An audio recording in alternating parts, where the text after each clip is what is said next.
The Udaipur file हा एक चर्चेत आलेला आणि विवादास्पद ठरलेला चित्रपट आहे. या चित्रपटात उदयपूरमध्ये घडलेल्या एका वास्तविक घटनेवर आधारित कथा मांडली आहे. दिग्दर्शकाने या घटनामागील सामाजिक, धार्मिक आणि राजकीय गुंतागुंत पडद्यावर आणण्याचा प्रयत्न केला आहे. चित्रपटातील दृश्य आणि संवाद प्रेक्षकांना विचार करायला भाग पाडतात. म्हणूनच तो अनेक वादांच्या भोवऱ्यात सापडला आहे. काहींनी या चित्रपटाला सत्य उलगडण्याचा प्रयत्न म्हटला आहे, तर काहींनी त्याला भडकवणारा म्हणून टीका केली आहे. उदयपूर फाईल एक असं सिनेमाचं नाव जेवढं ऐकायला साधं वाटतं तेवढंच त्यामागे वास्तव हादरवून टाकणारं आहे. हा चित्रपट एक साधी कथा नाही, तर एका सत्यकथेवर आधारित वादळ आहे, ज्याने देशभरात चर्चेची वादळ उठवली आहे. अनेक प्रश्न, अनेक आरोप आणि अनेक वेदनादायी आठवणींनी भरलेला हा सिनेमा प्रेक्षकांना अस्वस्थ करतो आणि त्याचवेळी विचार करण्यास भाग पाडतो. काय आहे या सिनेमामागचं सत्य? का बनलाय हा सर्वात वादग्रस्त चित्रपट? आणि नेमकं काय दाखवण्यात आलंय उदयपूर फाईल्समध्ये? हेच रहस्य आपण या स्पष्टीकरणात उलगडणार आहोत. चला तर मंडळी, जास्त वेळ न दवडता व्हिडिओला सुरुवात करूया. चित्रपटाची सुरुवात शहरातील सर्वात मोठ्या शोभायात्रेने होते. या यात्रेमध्ये खूप सारे श्रद्धाळू सहभागी झालेले असतात. त्याचवेळी अचानक इक्बाल दिसतो. तो या शोभायात्रेच्या मध्यभागी एक हाड फेकतो. हे पाहून सगळे लोक हैराण होतात. लगेचच सगळे लोक इक्बालला पकडून पोलिसांच्या हवाली करतात. पोलीस सुद्धा इक्बाल आणि त्याच्या साथीदारांना जोरजोरात मारतात, कारण अशा पवित्र शोभायात्रेत असं घाणेरडं कृत्य करणं अत्यंत निंदनीय आहे. हळूहळू ही केस एक हाय प्रोफाईल केस बनतो आणि त्यामध्ये IBचा ऑफिसर ईश्वर सिंग येतो. ईश्वर सिंगला कळतं की इक्बाल आणि त्याचे साथीदार हे प्रत्यक्षात मोहम्मद हुसेनचे लोक आहे. त्यावरून त्याला समजतं की हे लोक स्वतःच दंगेखोर आहेत. तरी सुद्धा ईश्वर सिंग त्यांना सोडून देतो, कारण हा नेटवर्क इक्बालपुरता मर्यादित नसून यामागे मोठा बॉस म्हणजे मोहम्मद हुसेन आहे. मोहम्मद हुसेन पाकिस्तानातील मोठ्या लोकांशी जोडलेला आहे आणि त्याचा हेतू भारताला उद्ध्वस्त करण्याचा आहे. यानंतर आपण पाकिस्तानमधील अझहर नावाच्या व्यक्तीला पाहतो. भारतात मोहम्मद हुसेनच्या लोकांना मारून तुरुंगात टाकल्याची माहिती मिळाल्यावर अझहर आता भारतात दहशत निर्माण करण्याची योजना आखतो. तो असा इच्छित होता की आता भारतातील लोकांनी घाबरायला सुरुवात करावी. यानंतर कोर्टाचा सीन दाखवला जातो, जिथे दोन वकिलांमध्ये जोरदार वाद सुरू असतो आणि तो वाद मंदिर मस्जिद या विषयावर असतो. चित्रपटामध्ये बनारसी मशीद असं म्हटलं आहे, पण हा विषय प्रत्यक्षात ज्ञानवापी मशिदीचा असतो. कोर्टात जोरदार वादविवाद होतो. मंदिराच्या बाजूने रामचरण आपली बाजू मांडतो, तर मशिदीच्या बाजूने मकबूल आपले मुद्दे मांडतो. रामचरण सांगतो की ज्या प्रकारे काशी विश्वनाथ मंदिराच्या भिंतींवर संस्कृत श्लोक कोरलेले आहेत, स्वस्तिकाचे चिन्ह आहेत आणि ओम लिहिलेला आहे, त्याचप्रमाणे ही सगळे चिन्ह ज्ञानवापी मशिदीच्या आत देखील दिसतात. तिथेही संस्कृतचे श्लोक कोरलेले आहेत, स्वस्तिकाचे चिन्ह आहेत आणि इतकंच नव्हे तर ओम देखील लिहिलेला आहे. त्यामुळे शेवटी ही ज्ञानवापी मशीद शतकांपूर्वीपासून जरी अस्तित्वात असली तरी मुघलांना या गोष्टीमध्ये कधीपासून इंटरेस्ट वाटायला लागला. अलीकडच्या संशोधनातून हेही समोर आलं आहे की मशिदीच्या आत शिवलिंग सापडलं आहे. यावरून हे सिद्ध होतं की ही मशीद नसून प्रत्यक्ष मंदिर आहे. जज साहेब निकाल देताना सांगतात की ते एक समिती स्थापन करीत आहे.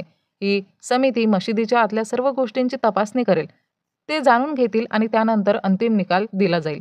कोर्टात झालेल्या या सर्व गोष्टी आता मीडियापर्यंत पोहोचतात आणि जोरदार चर्चासत्र सुरू होतं. प्रत्येक जण आपले मत मांडू लागतो, वाद घालू लागतो आणि आपला आवाज दूरवर पोहोचवण्याचा प्रयत्न करतो. प्रत्येक मीडिया चॅनलवर फक्त आणि फक्त मंदिर विरुद्ध मशीद हाच विषय चर्चेत असतो. दुसऱ्या बाजूला आपण IB ऑफिसर ईश्वर सिंगला पाहतो. तो पाकिस्तानमध्ये उभा केलेल्या त्या नेटवर्कला संपवू इच्छितो, जे भारतात सक्रिय आहे. त्याचवेळी आपल्याला हेही समजतं की ईश्वर सिंगचा एक गुप्तहेर एजंट सलीम हा अझहरच्या टोळीत सामील आहे. अझहर जे काही प्लॅनिंग करतो आहे ते सगळं ईश्वर सिंगपर्यंत पोहोचतं. हे पाहून अझहरलाही शंका येते की त्याचे प्लॅन भारतापर्यंत कसे पोहोचत आहेत. दरम्यान रिसर्च टीम थेट मशिदीत जाते आणि तिथे जाऊन सर्व गोष्टींची तपासणी सुरू करते.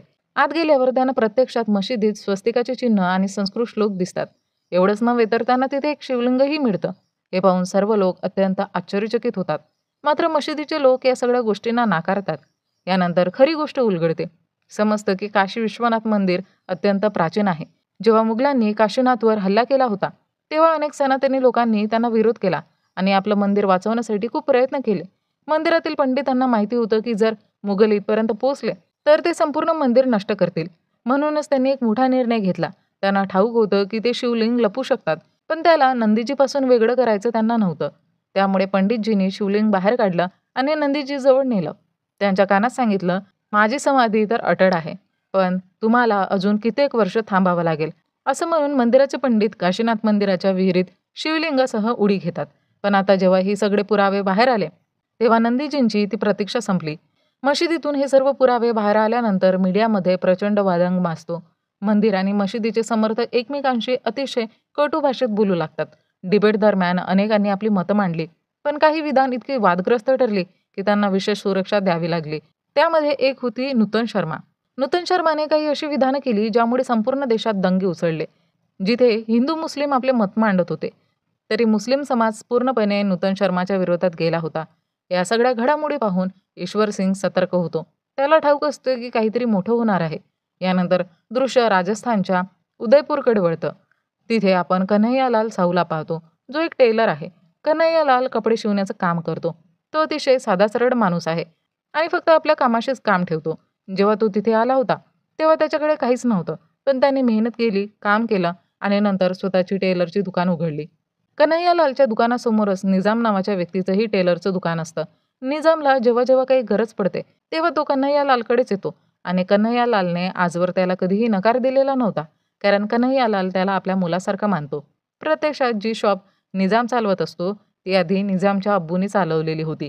निजामच्या अब्बू आणि कन्हैयालाल यांच्यात खूप चांगली मैत्री होती. म्हणूनच निजामला जेव्हा काही गरज भासत असे तेव्हा कन्हैयालाल त्याची ती गरज पूर्ण करत असे. पण निजाम आपल्या अब्बूसारखा अजिबात नव्हता. त्याचे इरादे काही चांगले नव्हते. तो आपल्या अब्बूला काहीच मानत नव्हता आणि इतर कुणालाही काही तो मानत नव्हता. खरं तर निजाम चुकीच्या संगतीत आहे, त्यामुळे त्याचा विचार करण्याचं सामर्थ्य त्याच्या अब्बूपेक्षा फारच कमी आहे. जरी कन्हैयालाल समोर तो नीट वागतो तरी त्यांच्या पाठीमागे तो त्यांना खूप शिव्या देतो आणि काफिर म्हणतो. दुसऱ्या बाजूला कन्हैयालालच्या घरी त्याची बायको आणि 2 मुले आहेत. दोन्ही मुलं शिक्षण घेत आहेत आणि त्यांना जे काही आवश्यक असतं ते कन्हैयालाल पूर्ण करतो. जरी तो फारसा शिकलेला नसला तरीही आपल्या मुलांना योग्य शिकवण देतो. एक दिवशी कन्हैयालाल काम करत असताना अचानक काही लोक निजामच्या दुकानावर येतात आणि त्याला धमकावतात आणि भांडायला लागतात. कन्हैयालाल तिथे पोहोचतो तेव्हा त्याला समजतं की निजामने या लोकांकडून 5,000 रुपये उसने घेतले होते, पण आता तो पैसे परत करू शकत नाही. म्हणून ते लोक रागावलेले असतात. हे पाहून कन्हैयालाल त्याला मदत करतो आणि त्याला 5,000 रुपये देतो. त्यानंतर निजाम ते पैसे परत त्या लोकांना देतो, त्यामुळे त्याचं कर्ज संपतं. कन्हैयालाल त्याला सांगतो की जर तुझ्याकडे पैसे असतील तरच मला परत कर, नाहीतर काही गरज नाही. मात्र पुढच्या सीनमध्ये दिसतं की हा सगळा निजामचाच एक कट होता. जे लोक त्याच्याकडून पैसे मागायला आले होते ते कोणी दुसरे नसून त्याचेच मित्र होते. त्या 5,000 रुपयांमधून निजाम आणि त्याच्या मित्रांनी पार्टी केली आणि जे पैसे उरले होते ते आपसात वाटून घेतले. निजाम आणि त्याचे मित्र ज्या पद्धतीने पार्टी करत होते आणि पैसे उधळत होते हे सगळं कन्हैयालालच्या एका मित्राने ऐकलं. त्याने लगेचच कन्हैयालालकडे जाऊन त्याची सगळी गोष्ट समजावण्याचा प्रयत्न केला, पण कन्हैयालाल त्याच्या बोलण्यावर विश्वास ठेवायला तयार नव्हता. आता निजामला काही टास्क पूर्ण करायचे होते आणि कन्हैयालाल तर त्याच्यावर खूप जास्त विश्वास ठेवत असे. त्यामुळे निजामने विचार केला की हा टास्क कन्हैयालालच्याच नावावर पूर्ण का करू नये. मग निजामने कन्हैयालालचा मोबाईल काही वेळासाठी घेतला. सुमारे 5-7 मिनिट तो मोबाईल त्याच्याकडे होता. या दरम्यान कन्हैयालाल त्याला समजावत होते की त्याने कुठल्याही मिरवणुकीत सहभागी होऊ नये, कारण तो एक चांगला मुलगा आहे आणि त्याने चांगल्या संगतीत राहायला हवं. नंतर निजामने मोबाईल परत केला, पण दुसऱ्या दिवशीचा सीन खूप भयानक होता. अचानक पोलीस कन्हैयालालला अटक करण्यासाठी त्यांच्या घरी आले. कन्हैयालालला अजिबात समजत नव्हतं की त्याने असा कोणता अपराध केला की पोलीस त्याला अटक करत आहे. पोलीस स्टेशनवर पोहोचल्यानंतरही त्याने पोलिसांना हा प्रश्न विचारण्याचा प्रयत्न केला की शेवटी त्याने असा काय गुन्हा केला आहे.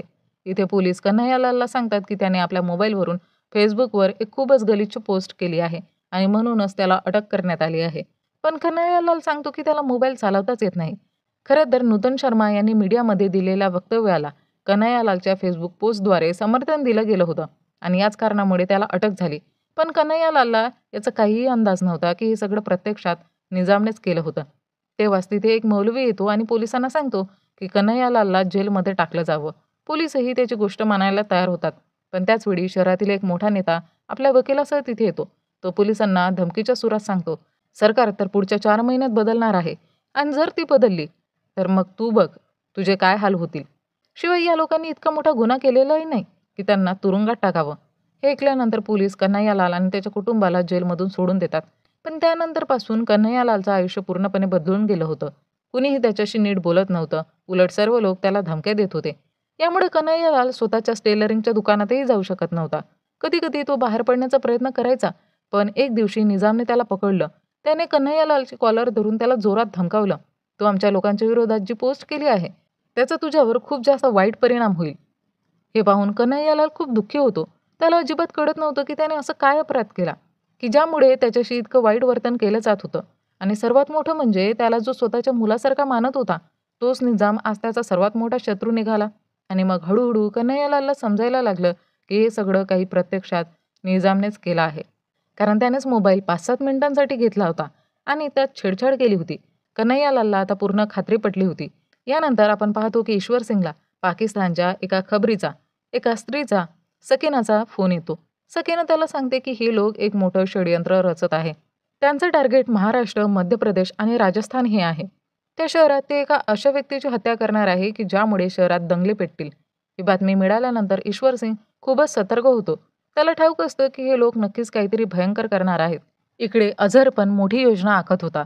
भारतात जेवढे लोक ॲक्टिव्ह आहेत, त्यांना त्याने या प्लॅनबद्दल माहिती दिली होती. त्यामध्ये निजाम देखील अझरसोबतच होता. अझरने निजामला एक काम दिलं होतं, कन्हैयालालची हत्या करण्याचं. म्हणूनच निजाम सतत कन्हैयालालच्या मागे फिरत होता. त्याला एक संधी हवी होती त्याला मारण्यासाठी. पण कन्हैयालालला हे सगळं लक्षात येतं. तो पोलीस स्टेशनला जाऊन स्वतःसाठी सुरक्षा मागतो. तो सांगतो की काही लोक त्याचा पाठलाग करत आहे आणि त्याला मारण्याचा प्रयत्न करत आहे. पण पोलिसांकडून त्याला कोणतंही संरक्षण मिळत नाही. यामुळे कन्हैयालाल खूपच निराश होतो. त्याला समजत नव्हतं की पुढे काय करायचं. टेलरचं दुकान बंद पडलं होतं आणि त्यांचा संपूर्ण उदरनिर्वाह त्याच दुकानावर अवलंबून आहे. म्हणूनच कन्हैयालालने एक निर्णय घेतला. त्याने आपल्या दुकानात सीसीटीव्ही कॅमेरा लावला, जेणेकरून तो या सगळ्या घडामोडींवर नजर ठेवू शकेल. सीसीटीव्ही बसवल्यानंतर निजाम पूर्णपणे गोंधळतो आणि अस्वस्थ होतो. कारण आता तो कन्हैयालालचं काहीही बिघडू शकत नव्हता. त्याने याबद्दल अझरशीही चर्चा केली. त्यावर अझर म्हणाला, "जर तू हे काम करू शकत नाहीस, तर मग मला फिरदोसला पाठवावं लागेल." फिरदोस असा माणूस होता की लोकांना मारण्याआधी तो 1 सेकंदाचाही विचार करत नसे. तो लोकांना फारच निर्दयपणे ठार मारत असे. यानंतर आपण पाहतो की ईश्वर सिंग आपल्या खबरी सलीमशी बोलत असतो. पण अझरला सलीमबद्दल कळतं आणि तो सलीमची फारच निर्दयपणे हत्या करतो. यानंतरचा प्रसंग 8 जून 2022चा दाखवला जातो. त्या दिवशी कन्हैयालाल आपल्या दुकानात शांतपणे काम करत असतो. तेव्हाच बाईकवरून 2 माणसं येतात. ते लोक कुर्ता शिवून घेण्यासाठी आलेले असतात. कन्हैयालाल त्यांचा माप घेऊ लागतो. पण तीच संधी साधून त्या लोकांनी त्याच्यावर हल्ला सुरू केला. क्षणातच फिरदोस आणि त्याचा साथीदार यांनी कन्हैयालालला निर्दयपणे ठार मारलं. ही घटना घडल्यानंतर परिसरात आक्रोश पसरला. सगळे लोक स्तब्ध आणि हादरलेले होते. कन्हैयालालच्या घरच्यांची अवस्था फारच वाईट झाली होती. कन्हैयालालची हत्या 8 जून 2022 रोजी झाली. पण त्याचा परिवार अजूनही न्यायाच्या प्रतीक्षेत आहे. आणि या क्षणावर हा चित्रपट इथेच संपतो. मंडळी, उदयपूर फाईल्स हा चित्रपट प्रदर्शित होता चर्चेचा आणि वादाचा विषय ठरला. सामाजिक, राजकीय आणि धार्मिक तणावावर प्रकाश टाकणारा हा चित्रपट अनेकांना अस्वस्थ करणारे प्रश्न विचारतो. वास्तवाशी साधर्म्य असलेले प्रसंग आणि उघड केलेले मुद्दे ह्यामुळे हा चित्रपट केवळ एक सिनेमॅटिक अनुभव राहत नाही, तर प्रेक्षकांना विचार करण्यास भाग पाडतो. या चित्रपटाने समाजातील वेदनादायी सत्यांवर बोट ठेवले असून त्यामुळे तो सर्वाधिक वादग्रस्त चित्रपटांपैकी एक मानला जातो. सत्य, न्याय आणि मतभेद या तिन्हींच्या संघर्षावर आधारित उदयपूर फाईल्स केवळ मनोरंजनासाठी नसून प्रश्न विचारण्यासाठी आणि उत्तर शोधण्यासाठी बनवलेला चित्रपट आहे. थोडक्यात सांगायचं झालं तर उदयपूर फाईल्स म्हणजे सिनेमाच्या पडद्यावर उलगडलेलं वास्तव, जे प्रत्येकाला हादरवून टाकतं. तर मंडळी, हा चित्रपट आणि माझा व्हिडिओ तुम्हाला कसा वाटला हे कमेंट करून नक्की सांगा. आणि व्हिडिओ आवडल्यास व्हिडिओला लाईक करा आणि चॅनलला सबस्क्राईब करा. चला तर मंडळी, भेटूया लवकरच एका नवीन व्हिडिओमध्ये. तोपर्यंत टाटा, बाय बाय.